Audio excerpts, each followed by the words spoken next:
Vivre avec sa double culture et faire de son marqueur identitaire un facteur d'adhésion et sans flagornerie, ta plus belle victoire.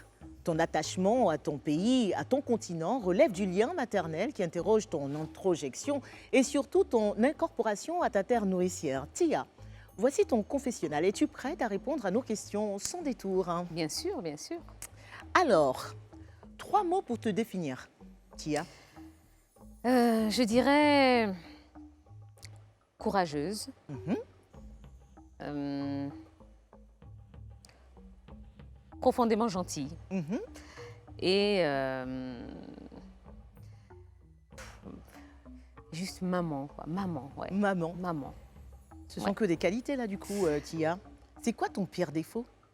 Ah, mon pire défaut? Ah ben voilà, je suis née, je suis du mois de mars, donc je suis bélier, donc j'ai peut-être un fort caractère, un trop fort caractère de temps en temps. J'ai peut-être un peu de mal à voilà, me plier à certaines choses, certaines exigences, certaines personnes de temps en temps, mais c'est toujours à juste titre.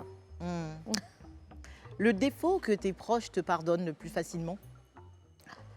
Peut-être, oui, ce côté un petit peu trop fougueuse de temps en temps qui fait que ça déborde, voilà, le vase déborde, mais ça déborde jamais longtemps. Après, je reviens vite à de meilleurs sentiments. Et tu essaies de corriger ça ou pas? Bien sûr, oui, j'ai déjà géré pas mal hein, de ce petit défaut. Ouais. Tu as abandonné tous tes acquis en France pour te construire une nouvelle vie ici, dans le pays de ta maman. Quel a été le plus gros sacrifice auquel tu as consenti? Mettre ma carrière d'artiste, peut-être pas entre parenthèses, mais la mettre derrière, voilà, et privilégier d'autres activités, un autre fonctionnement, un autre mode de vie aussi. Donc ça, je pense que ça a été le plus gros sacrifice. Ouais. Je t'ai entendu le dire hein, dans l'autre décor. Sur une échelle de 1 à 5, à quel point, Tia, es-tu heureuse d'être venue vivre dans ton deuxième chez toi? 4 et demi. Ah ouais, quand même. Ouais. De quoi est-ce que tu as eu le plus peur quand tu venais?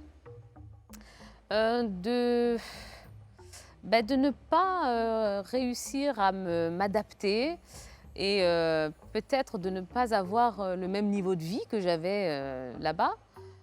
Étant artiste et étant une artiste qui avait quand même voilà, toujours de l'actualité, qui était toujours entre 2 trains, 2 avions, voilà, qui était toujours sur les routes.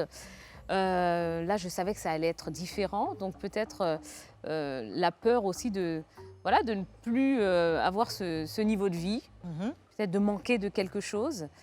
Et finalement, non, c'était juste des angoisses que j'avais, mais qui se sont évaporées avec le temps. Ça fait plus de 20 ans que tu es dans le milieu de la musique? 2003, 19 ans? Près de 20 ans, on va dire. Ouais. Quelle est la plus grande injustice que tu aies subie en tant que personnalité publique? Parce que ça ne manque pas, ça, non? Ah, il y en a eu beaucoup. Tu veux juste la plus grande? Oui. Je dirais que c'est un petit peu le revers de la médaille. Hein. Être une personne publique, eh bien, ça laisse aussi le droit ou voilà, ça laisse la chance à certaines personnes, souvent des personnes mal intentionnées. Ça leur laisse le droit de dire aussi certaines choses. Et puis, moi, voilà, depuis que je fais ce métier, on m'a conditionné à ce système de, bon, laisse les gens dire ce qu'ils veulent, ne réponds pas, parce qu'à partir du moment où tu vas répondre, ça va entraîner d'autres choses. Les personnes vont interpréter, vont commencer à faire des commentaires. Donc, ça a été, Nouveau décor, même goût, même prix, à 500 francs CFA. toujours mon mode de fonctionnement. Sauf qu'il y a eu beaucoup de choses depuis le début de ma carrière qui ont été dites, qui ont été dites, qui ont été écrites, qui ont été, enfin bref, me concernant, qui sont, allez, je dirais 99% du temps fausses, et qui m'ont beaucoup affectée parce que finalement, tu te retrouves livré à la vindicte populaire alors que tu n'as rien demandé. Étant une femme, bon, ben, c'est encore plus facile. Hein, comment essayer d'abîmer l'image d'une femme? Bon, ben, c'est en lui prêtant des liaisons avec tout un tas de personnes. Et 20 ans après, mais ce sont des choses qui me suivent, alors que finalement, c'est juste tout sauf vrai, quoi. Donc voilà. Et puis le On fait sent de que ne ça pas t'a blessé. répondre. C'est des Ah choses oui, qui t'ont blessé. bien sûr.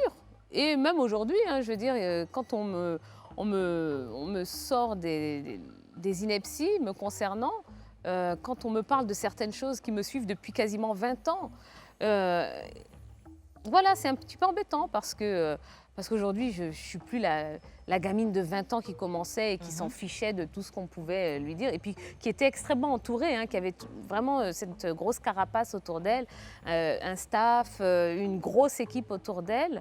Aujourd'hui, j'ai plus ça, et même le fait de faire de la télé, finalement, aujourd'hui, je suis confrontée de façon très frontale, hein, aux gens, au public, et surtout aux commentaires des gens.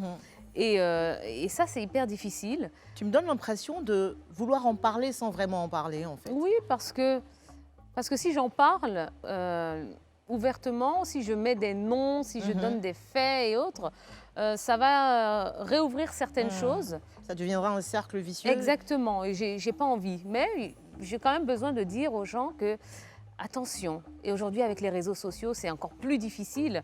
Donc, faites attention, parce que vous oubliez que derrière les artistes, derrière les personnes, hein, les personnalités, les personnes que vous aimez souvent, et à qui vous faites des réflexions des fois qui sont extrêmement déplacées, extrêmement injustes, eh bien, il y a des êtres humains qui sont là, avec un cœur, avec des familles derrière. Et vous avez, les gens ont tendance à oublier ça. Et voilà, ça fait mal, ça fait mal. Si jamais tu avais la possibilité, Tia, de parler à la petite toi de 10 ans, que lui dirais-tu? Et est-ce que tu peux lui parler? Tu peux t'adresser directement à elle? Ben écoute, petite Valentine. Tia. Valentine. Ben écoute, non, je dirais à Valentine, n'oublie pas d'où tu viens. N'oublie pas que voilà, tu viens de loin, tu as une famille, notamment une maman qui se bat au quotidien pour toi. Tu as des frères et sœurs qui sont là, vous êtes un noyau, vous êtes vraiment vous êtes une équipe. Et n'oublie jamais que c'est avec ce noyau-là qu'il faut avancer dans la vie.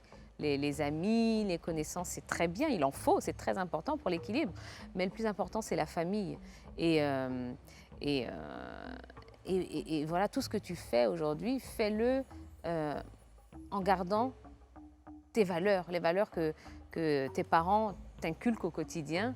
Et tu verras que les parents ne se trompent pas généralement. Donc, écoute les parents et puis essaye de toujours faire en fonction de ce que tes parents t'ont appris.